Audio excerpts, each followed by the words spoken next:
I was 19 and you were 23, and we stayed in number 4 Ferdinand Street.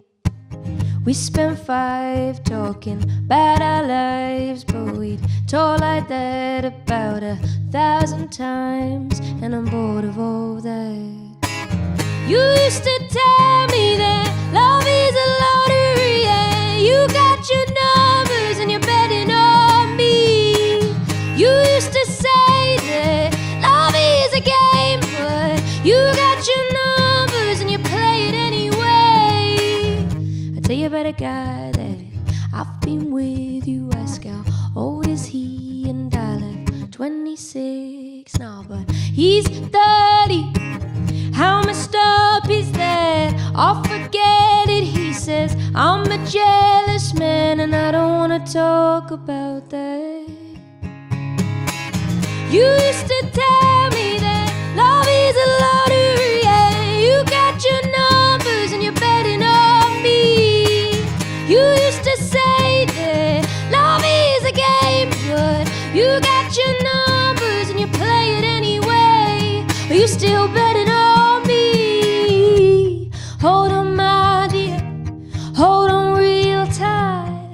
It's just a numbers game in my mind, and we've been here 1,000 times, 1,000 times, 1,000. You used to tell me that love is a lottery, and you got your numbers and you're betting on me.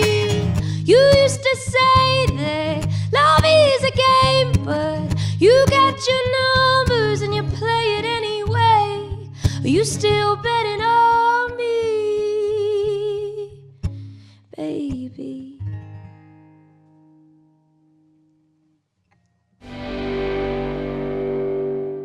Jade, welcome to The Right Note. Thank you very much. Cheers. And thank you for playing Lottery. Yeah, no worries at all. Now, I understand, is it true that song came at the end of a bout of writer's block? Yeah. I was upstate New York where I did the EP, and we had a bunch of songs that we were recording, and I had one, actually, the story goes, I didn't want to record that much. I was like, yeah, it's okay. Yeah. And then my management were like, well, write a better one then. And so I kind of, I sat there, for a whole day trying everything, from dip to alcohol, and nothing happened. I read all, because my producer, Simone Felice, did the Lumineers album. Yep. So I read all the lyrics that they did.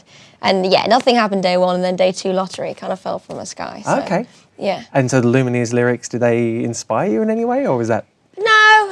That was a dead I was end. just like, they were really good. So I sat there and just was like, girl, this isn't fair. Do you know what I mean? Yeah. There's one called Cleopatra, and it was so great. Yeah. I just sat like on in this wooden barn, kind of going, oh, I can't write a song, But yeah, they're phenomenal lyrics. Yeah. And so that song, so Lottery is maybe from an upcoming album? Do you know if it's actually going to be on your debut album? It certainly is, yeah. Right, okay. I feel like it's such a strong song, like structurally and in terms of like lyrically. Mm-hmm. I think it's nice to showcase. I really would like this album to be a showcase of, me and who I am now and my writing now. Yeah. So it feels like the perfect example of that. Yeah, okay. You know? And where are you at with the album? Are the songs written, or is it still a work in progress? Yeah, no, I write like obsessively. Mm-hmm. Songwriting's my thing. I like to do it on my own and, really get me across in my songs. So I'd say we're about, 80% song-wise. Okay. We've kind of got a lot now. Yeah. But, you always wait. They say that the last song you write for an album's the best. So Yeah, I'm like, okay. come on then. Yeah, and I think I read somewhere that Jack White would be your ideal producer choice. Yeah, no, he's just such a cool influence of mine as well, and I love how he evolves on every record. It's a very different, and his influences himself are very similar, that blues reference as well. So yeah, he's a cool guy. Okay, have you put the call in yet? No. But I'm waiting. Right. When I can get to a point I'm actually selling albums, I'll be like, hey, do you want to join? Jack White, Jade Bird, you know what I'm saying? But yeah, we'll see. Yeah, okay. So we've heard the EP so far, Something American. Yeah. Is the new material similar to that EP? It's branching out. It's a lot brighter, I'd say, and a little bit more optimistic. I feel like almost the tones, because I've been looking a bit more visually, seeing things, when you create your project, you do see things as a, 360 almost. Yeah. So yeah, I guess Something American, the tones were a lot darker because it was a lot more of a darker EP in Americana.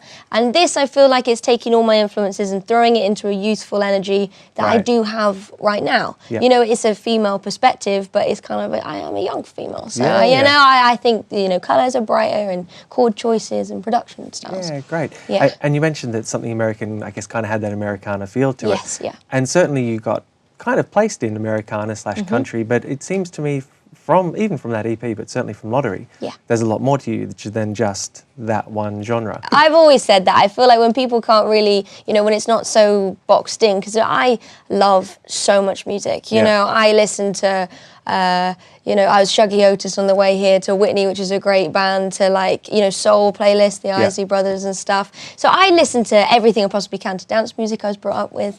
And I feel like to try and box it into like country, you know, is bizarre, but then I also have to remind myself that's all, I've only put out that. Right. So I've got hundreds of songs in my head that show who I am and, you know, that I've written, but no one has actually seen that. Yeah, okay. So I guess it's defining by material, which I'm excited to do. Yeah, and I mean, even on YouTube, you know, I've seen you doing covers of everyone from Johnny Cash to Dua Lipa to Son House. I mean, is there something that you look for in an artist that attracts you to them? I think it's the song. In terms of cover choice, it always has to be the song. But although Son House, I think I chose to do that cover because of the Delta Blues influences of mine. And I just felt that was such a powerful performance piece almost, that I really wanted to pull that off. And it's something that I don't think a young girl would necessarily cover straight away. So I like turning expectations on its head. You know, I feel in music and in life, you know, I don't like to be what people expect a little bit, you know, not coming like with the crazy hair or anything. That's not my way of doing it. But, you know, like working very hard to get something that's, you know, we had in the Dua Lipa cover, the trumpet and the double bass. You know, and I like turning things on its head. I think, you know, life's too short not to a little bit, And what informs such a varied taste? I mean, was it your upbringing in terms of being exposed to all sorts of different music? How did that... I'd say curiosity. Okay. I think I've always been a curious kid, you know, and I always used to write a load. But I'm curious about. I'm a lover of people, so I guess them two things combined with a love of music means that I can just scour the internet and scour record shops and just find out so much about the artists themselves and their music, and I have such a passion for both. So that leads into, like, you know, a thirst for knowledge, I guess, and, you know, I want to educate myself in the past and present. So that's kind of why I think I have so much of a varied influence. Okay. And do you remember the first time that music really struck you, that you really kind of identified with it? Yeah, I think I was quite, you know, I was quite morose in my younger years. You know, I used to be told, like, by my mum and by competitions and stuff, you know, that song's very sad. So country was my way of kind of bringing it upbeat. You know, you can still have a sad song, but it's like, you don't know because it's upbeat. But the first time music really touched me, I'd say, you know, I remember Mazzy Star, Into Dust. I would listen to that quite a lot. And Damien Rice, 9 Crimes. You know, these are all my, my life's so hard. You know what I mean? And then later on, the Civil Wars. I remember hearing them and seeing them perform online because I never got a chance to see them. But and I remember just being very moved by that. And Chris Stapleton has this track online called You Should Probably Leave. And I remember watching that. There's certain times, isn't there, where you know that you've listened to a track and it has like completely... absolutely. It's like the earth moves a little bit, not to get too spiritual. There's one Jeff Buckley song with Elizabeth Fraser from the Cocteau Twins. And it's called All Flowers Bend in Time. I haven't heard that. Because it's quite obscure, like it was one of my 3 a.m., you know, trying to find stuff, but it's the most beautiful song. It's just a demo where, you know, she didn't want it to be released, but have to check that out. It's incredible. Absolutely. Incredible, yeah. And what about realising you could sing? At what point did you think, actually, I've got a voice? At what point did I realised I got a voice? It's interesting that, because you don't remember the first time. I mean, I was like 3 years old singing Hey Diggle Diggle with quite a lot of, you know, ferocity. I used to make people listen as well. I used to kind of go and I used to hand out my grandma, you know, like maracas and stuff and be like, yeah, you're on the beat, you know.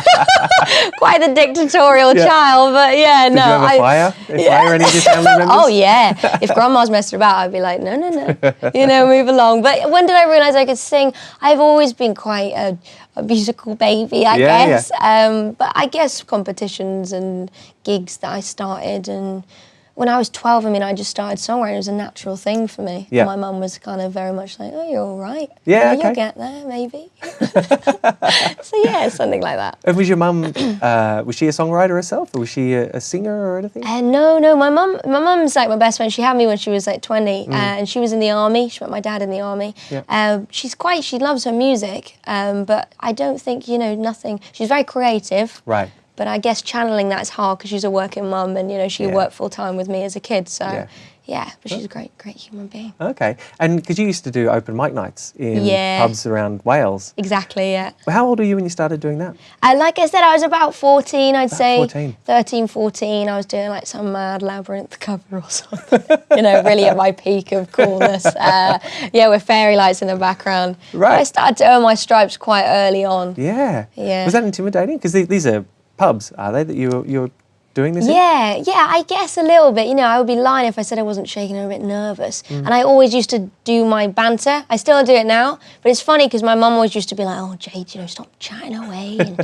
so awkward. But it's almost a way of deflecting that kind of nervous energy, I guess. Okay. Yeah. And did you gig constantly during school as well? Yeah, when I first moved to London at 16, I moved to a music school, and I remember I used to challenge myself. I used to have a diary on my phone. I used to write in my notes, and I'd put all the dates, so it'd be like the 1st to the 20th, to the 30th, and I'd try and fill everyone with a gig or something. Yeah, genuinely, I was always ill in school. I used to rock up and people were like, oh, did you have a gig last night? I got one today as well.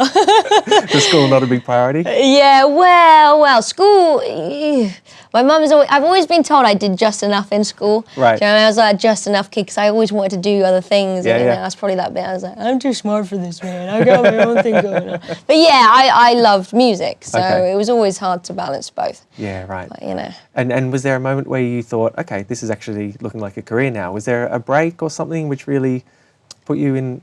Yeah, I think, well, it's interesting because my last year of school, that January before I broke up in May, which is like 2 years ago now, I was like saying to my mum, I've been gigging flat out for a really long time and I've not met anyone and nothing's happening and am I doing the right thing? And I didn't want to go to uni really, so I was like, yeah. And then literally that month or a couple of months after, you get in touch with an A&R and a lawyer and management and it all started to come together, meeting people. Okay. So yeah, that's kind of how it happened, but like I said, I was almost on my knees going, Mom, is anything going to happen? Yeah. And it did, so luckily for me. Yeah. Excellent. And is there one kind of pinch me moment in your career so far where you've just been blown away? Yeah, I'd say Stephen Colbert. Right, yeah. Because I brought my mum and my grandma up to New York to do, because it was my first proper TV thing, and I just remember playing with my band who I record in upstate New York, so it was a very family vibe, and he kind of turned around and he shook my hand and he had my EP and I was just like, wow. that was a moment I was just like, how has this gone from that to this? Yeah. And it was incredible. Yeah, my mum great. and my grandma being there was amazing as well. Yeah, nice. So yeah. Well, I'm sure there'll be many more moments like that Hopefully. in the coming years. So thank you once again for coming on to the show. Thank you. I really appreciate it. Pleasure.